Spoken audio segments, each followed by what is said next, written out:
Fritzy Finds a Hat is a new children's book from Olympic Gold Medalist and best-selling author Scott Hamilton. It's about an ice skating little boy named Fritzy who learns his mom has cancer.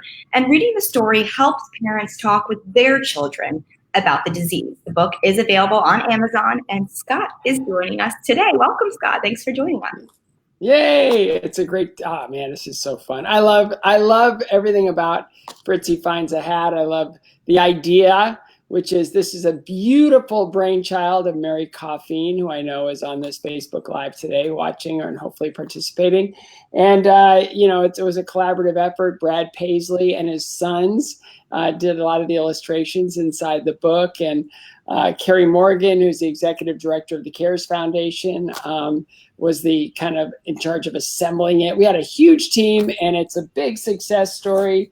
And it's living and working and doing wonderful things in the community. It's a book like no other. I mean, it's one of the hardest things I'm sure my mother had to tell her family was that she was battling cancer. And the way she did it was profound and basically changed the direction of my life in unbelievable ways. So it's a wonderful book, and I know that it's helping a lot of families with, just a gentle way to talk to your kids about cancer. And as an interviewer in New York, said it best, it's a soft place to land in a tough situation. It is, and we see so many of those tough situations. And some of you watching may have read the book. Maybe you're going to read the book. But if you have questions for Scott, he'll be answering them right now live here on this Facebook Live. You can submit your questions in the comments below, and we'll try to get to as many as possible. So, Scott, it's a really gentle story, and it really teaches children a powerful message of how their love and support can sometimes be the best medicine. You touched on a little bit earlier about your mom, but what was really your inspiration for this book? Well, it was just, again, it's the story of how do we help our parents? It's more than a book, I think, about cancer. And that's the muse. That's the focus of this book, is how to talk to your children about cancer.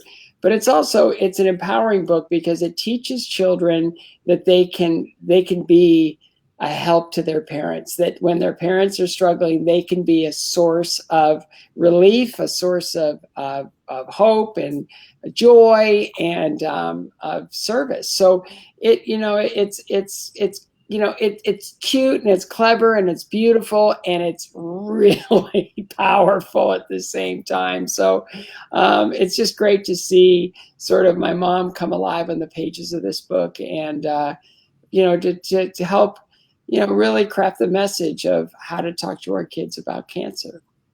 And you're kind of in a rare position. You've been on both ends of the cancer spectrum, a child whose mom had cancer and a cancer survivor yourself.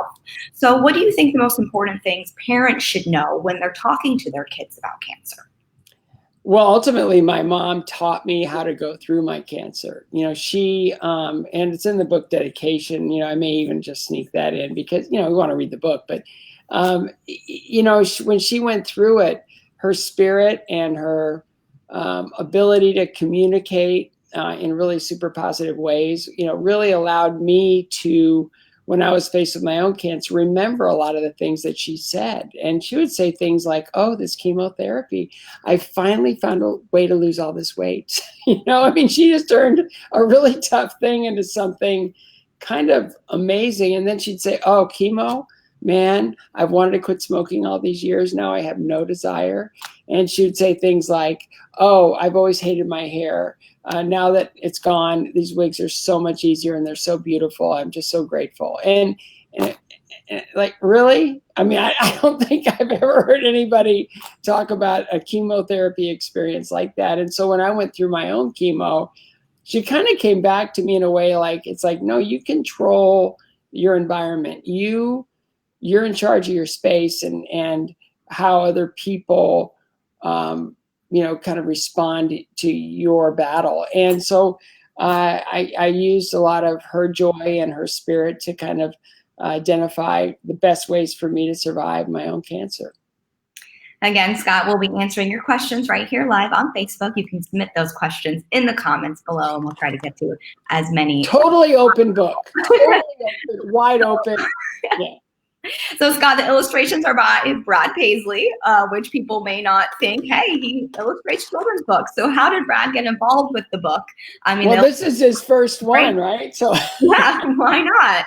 Yeah, it was really fun. You know, I told him about the book and I said, would you guys like to, you know, get involved? And he said, I'd love to, you know, and he's a busy guy. So it took a while to kind of get things done. But, you know, you can see, I mean, just the hat illustrations, and his sons got involved in it as well. And they all, you know, it was a family project. So they did a wonderful job.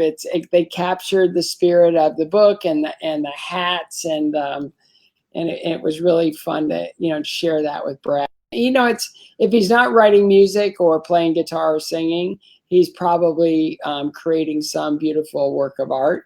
There's a piece in my youngest son's room that, you know, we have 2 adopted kids from Haiti, and it shows, it's really beautiful. It's got the skyline on one side of Nashville and the island of Haiti on the other, with like a channel of water in between. And there's a crescent moon right on the top. And when our kids were waiting to be adopted, we just said, if you miss us, look up, just look up. And we're looking at the same moon at the same time.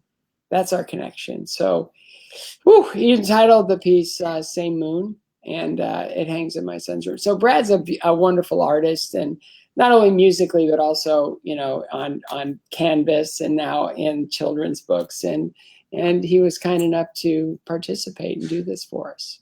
It sounds like a lot of fun for you guys too, to work together. Yeah. So Facebook viewer Tina wants to know, Scott, do you have plans to write any more books? You know, they're in there. I mean, this is, I mean, without Mary Coughing, this book would not exist, you know, so they're in there. There's another one in there right now. We're in the process of launching a new encouragement digital platform. It's going to be announced in October. And there'll probably be a book to support that, because I think right now a lot of people are hurting and suffering, and it's sort of, I've learned a lot about the purpose of suffering and how to best utilize it, and just sort of the power of each day and what it can bring. So we're really, especially coming out of COVID, there's a lot of people that have been really, you know, it's been a tough, you know, half a year now of dealing with this. So hopefully we'll be able to, you know, create sources of encouragement for people, and they'll be able to, you know, log on and lift up and feel better. So yeah, that's going to start in October. So we've been working on that, and it's been pretty exciting. So there'll be a book around that, but you know, they're in here. It's just sort of trying to figure out a way to get them here to there to there. Right. It's not easy. Well, speaking of getting the book done, why don't we give the people what they want? Scott, will you read the book for us? Great. Absolutely. Let me get my glasses on, because you know what? Thanks to cancer research, I've never been this old before. All right. Fritzy Finds a Hat. And it's a beautiful book. I recommend everybody have one, because it's more than just a book about cancer. It's a book about really giving our kids the power to help their parents solve problems. So I'm going to go to the dedication page. You know, you can see that page right there. This book is dedicated to everyone in the battle against cancer, including caregivers, family, and those trying to make a difference in the cancer community through research. This is for my mother, Dorothy, who fought and lost her battle against cancer over 40 years ago. Her battle was valiant and taught a young boy not only how to live, but to eventually fight and defeat his own cancer. Ooh, I can never read that without getting choked up. All right, so Fritzy, it was a Tuesday, and Fritzy Goldwing, I love that name, started his morning with a very important assignment. He had to find the perfect hat for his mom. It has to be the best, the bestest best, Fritzy announced, tying up his skates to begin the search. Something that makes her smile. Like, you know, when I finish my broccoli. Or maybe it makes her laugh so hard she gets the hiccups. My mom always used to get the hiccups when she laughed. It was very cute, because she was a little round, as you can see, and that would make her whole body move. And whenever she laughed, her face would disappear. So cute. Fritzy needed the right hat fast because this was going to be his new job on Tuesdays, picking out the perfect hat for his mom's trip to the hospital. Fritzy's mom had cancer. That was a scary word, and he knew it meant Mommy was sick. But she sat him down, and with a great big hug, she shared what the doctor had told her. It wasn't something he could catch, and it wasn't something that he had caused. But she would have to take some very strong medicine to help her body, get better. Sometimes she wouldn't feel so good, and there was one big surprise. The medicine might make her hair fall out. Well, personally, I think hair is overrated. I'm just saying. Mommy says hair grows back. Mine didn't. It did, but Fritzy explained to his cat, Percy, but having a few new hats will make the time go faster. So Fritzy, who never did anything slow, used his skates to help him go faster. Fritzy loved to skate more than anything, more than peanut butter and jelly maybe, and skating fast helped him think even quicker. What would Mommy like today, he wondered, practicing his figure eights around Wimpole, the tiny town he was born in. See, look at that, where he's born. See, figure eights. I did figure eights. Figure eights are fun. Figure eights, man, figure eights are hard, but they're really fun, and they teach you how to do some pretty cool things. First, he thought about the hat, a hat with pillows, one on each side, so Mommy can rest when she gets tired, Fritzy explained, remembering the medicine would make her sleepy. Or maybe a hat with a phone. Fritzy knew his mom loved to keep in touch, even if she would be home before it was time to tuck him in. Yep, my mom loved the phone. Or she might like a furry hat to keep her warm, Fritzy said, noting that Percy would be perfect. I love that, perfect, because sometimes the hospital can be very cold. I could find a hat with hugs and kisses so she knows I'm always there, even if I can't come along. And that's a little Brad Paisley hat because he always wears a white hat when he performs. But she might like a hat with soup and crackers. Now, I like a soup and crackers hat, just in case her tummy gets rumbly. Her doctor said she might not eat very much. And here's my favorite, said Fritzy, a hat filled with jokes. Knock, knock, that will make her hiccup. Those are all pretty good ideas, Fritzy said to himself, but not the perfect idea. Fritzy thought and skated and even slowed down a bit to say a little prayer because that always made him feel better, and maybe it would help his mom feel better too. Suddenly, Fritzy jumped for joy. He had an idea that made him flip, an upside down flip. Upside down flips are really fun. Fritzy found the perfect hat, the best hat of all, one that he made himself, one that he made all by himself. Mommy said it was the best. The very bestest best, Fritzy said, beaming with pride, and not because it was funny or furry or filled with her favorite jokes. It reminded her of Fritzy, his mom said, and that was the best gift of all. I love this book. This book just makes me happy every single time I read it. I love Fritzy Finds a Hat, and I know you will too. So right there, you'll see it right down at the bottom, available now. There might be about a couple left. So I'll jump on it right away. Anyway, I love that book. It makes me happy every single time. And I hope people enjoyed hearing it and seeing it as well.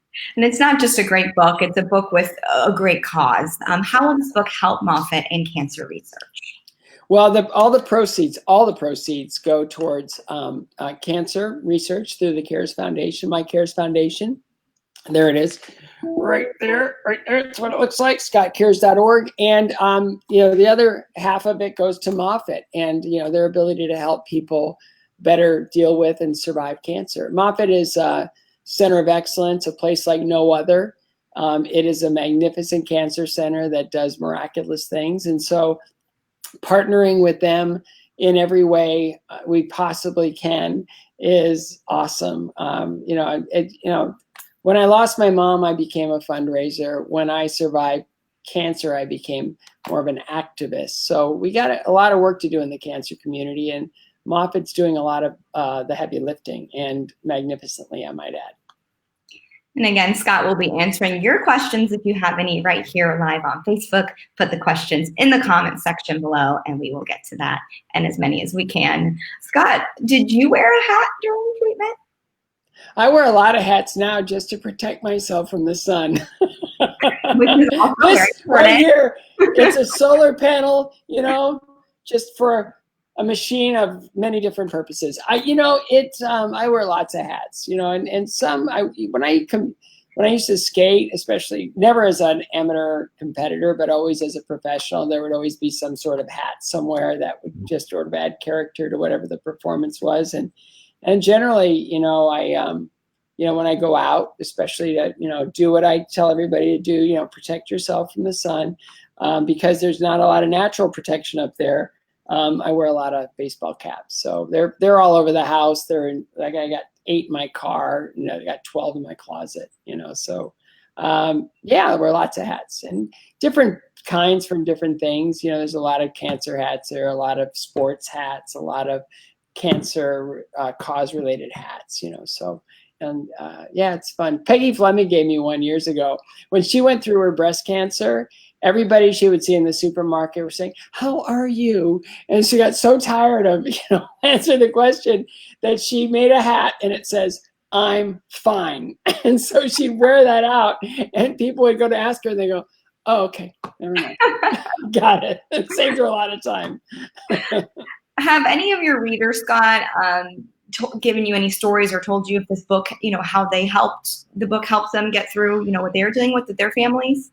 Yes, I'm getting more and more of those as Fritzy, starts to spread and become more available and more people are more aware of it. It's the hardest conversation I think any parent would have to, young children. They're now kind of their life is sort of in danger or at least at risk, right? So this is something that you need to talk to your kids about. And my mom taught me how to do it. She came home one day and she said, "Hey, everybody, family meeting." And it's like, "What's a family meeting? We've never had one before." And she just said, "Okay, I've just come from the doctor and I've been diagnosed with a disease called cancer." That's exactly how she did it. Big smile on her face. And it was like, oh, well, she doesn't seem worried about it. So I guess we're going to be okay. And, that was the best way she could have shared that news was, in a joyful way. So whenever I come home from any of my, life-threatening illnesses that I collect, I try to do the same thing for my kids. It's like, "Dad, how's your brain tumor?" "It's growing." "How's that?" And it's like, "Aren't you worried?" It's like, "Do I look worried?" And they're like, "No." And I go, "Okay, then you guys, just do your thing." So Fritzy is, I've been receiving through social media, a lot of parents are reading it to their children when they are given that diagnosis. And it's an important book and it's doing really great work. We do have a question from Facebook viewer Michelle. She wants to know, Scott, if you could tell us how it was to work with Brad Paisley on the book. He's a busy man. It took me a while to kind of get the panels, and he was very specific on how everything had to get done, right? He goes, "Now here's the deal. Here are the roughs. I need to put them into Photoshop and make sure I clean up and make sure all the colors are absolutely perfect. And then I got to do a high res thing. Then I got to do this, and I got to make sure they're that. And that way, when you have them, there's going to not be a lot of work to do, but you're still going to have to do some, because in order for that." And it was like, this guy is like, we had dinner one night and he was explaining quantum physics. It's like, stop. I negotiated my high school diploma. I don't need this. I just really don't. So he's an amazing guy. He's prolific, intelligent, hilarious. And he's got, so many interests and just busy. Now he's got a thing called The Store. He and his wife opened this place where people that are hungry, that are, food deficient can go to a place with dignity and get fed, And so he's a magnificent person and doing extraordinary things. So it was a really a fun process and really exciting to share this with him. Originally, when you were starting out, did you ever think you might draw any of the hats yourself? No, not unless they're going to be worn by stick figures. That would be the only way. It's like, yeah. I think I might have gotten a C in art, which is an A class for pretty much anybody that takes it. It's just not gifted in that way at all. What would you tell someone, who maybe hasn't read the book or maybe is struggling with a new cancer diagnosis? What advice do you have for them? So much of, that journey is the first few steps, and it's unbelievable. I remember the diagnosis. It knocked me down. I mean, it really knocked me down. I don't know if it was 5 minutes, 5 seconds, or a nanosecond that the fear that I was looking straight into, and I was just like, I've never experienced. I was like, I have cancer. I like, cancer only happens to other people. It doesn't happen to me, right? So when I got that diagnosis, that fear was just like right there, and then all of a sudden it like flipped. It went from like fear to courage, and it was like, I got to battle. I got something I got to do this. I got to do it right, and I got to do it it's going to take everything I got, but I'm going to do this, and I'm going to own my space, and I'm going to be joyful through it. And it was like this. It was almost exactly opposite, and it happened like the flick of a switch. But it's those first few steps of how do I include people in this journey? What's the best way to do it? And the best way to do it is just with that power that you're now blessed with, that power that says, I'm going to fight this thing with everything I got. And I'm going to surround myself with warriors that are going to help me through this. And we're going to be positive, and we're going to be joyful. My wife said something in an interview after brain tumor number 2.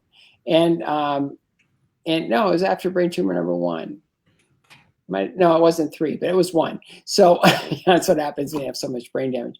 She said, joy isn't the lack of fear and suffering. It's how you go through it. And that's kind of like, joy isn't the lack of fear or suffering. It's how you go through it. Joy isn't the lack of fear and suffering. It's how you go through it. That's kind of the swing thought. It's like, I've got something that I'm dealing with, but it's up to me on how I live my day-to-day, my moment-to-moment. And I want to do it in a way that it gives my life quality and joy, and my ability to kind of be with other people and really live through this moment, in a way that I don't look back on it and think, oh, that was terrible or horrible. I'm going to survive. And when I do, I'm going to look back on this time where, I set the rule. Anybody that comes to visit me in the hospital when I'm going through one of my 8-hour infusions has to make me laugh. Otherwise, there's no admission. And so I remember all the laughter. That's the first thing I think of when I remember those days. I think of my nurse decorating my chemo bags with Snoopy stickers and Mylar and treating me like an 8-year-old, It's, you set the environment, and it's now, kind of your ecosystem, and everybody that comes into that, is expected to behave in a certain way. How's that? No, it's good. We have another question. Facebook viewer John says, you've had a lot of personal health adversity. How do you stay so positive? It's a weird deal. I think the more you go through, the more you expect to get through it. I think that's the simplest way to put it. One thing that I've noticed that's become a recurring thing is with each like really tough medical issue that I've been through, there's been something on the other side of it that was magnificent and beyond like anything I would dare to dream. And so, when you're like 5'0" and, you're a short, bald former figure skater, it's kind of like, okay, that's your, that's just the way it is. You kind of like, what are my expectations? What are my expectations and how am I going to, live moment to moment, day to day? And it was really wild. Out of my childhood illness where I was in and out of hospitals for 4 years, that was really hard. But then I found skating. When I lost my mom, which was the most devastating thing that, happened in my life up to that point. And I don't think anything's equaled it since. You look at that and you think, how am I going to do this? And it awakened my character. Like I wanted to be the person that honored her and everything, I did, especially on the ice where she sacrificed everything to make me a skater. So, then I went through my own cancer and, without that cancer, I wouldn't have the wife and children I have today. It's just that fork in the road, when I got to, I took it, and it was just, and it allowed for like every wonderful, great thing in my life to happen. Now, after the first brain tumor, I found my faith. After the second brain tumor, I realized how tough and durable I really am. And now living with the third one, it's just day to day and trying to, do the right things to keep it from, doing its mischief and growing. And that's cleaned up my diet and my exercise, and it's done good things for me. But it's also with each one, like after my first brain tumor, my second son was born. Impossible when you have testicular cancer and a pituitary brain tumor. Medically, it's not really likely that you're going to have another child. And we did. And so, you get used to like waiting for the great thing to happen out of the last episode. And so with each one, it's been that, it's just, I live in faith. I live in joy. I live in, knowing that my body is extremely fragile, phenomenally resilient, ultimately temporary. So how do I want to live each day? And that's with joy and with productivity and with, just happiness, just choose happy. Awesome. I'm sure a lot of people find that very inspiring. So Fritzy Finds a Hat. It's available now on Amazon and wherever books are sold. All the proceeds benefit vital cancer research here at Moffitt Cancer Center and through the Scott Hamilton Cares Foundation, as well as Moffitt's Families First program. Scott, thank you so much for joining us. I hope everyone just really enjoyed hearing you read and getting a little more. I loved every minute of it. Thank you so much.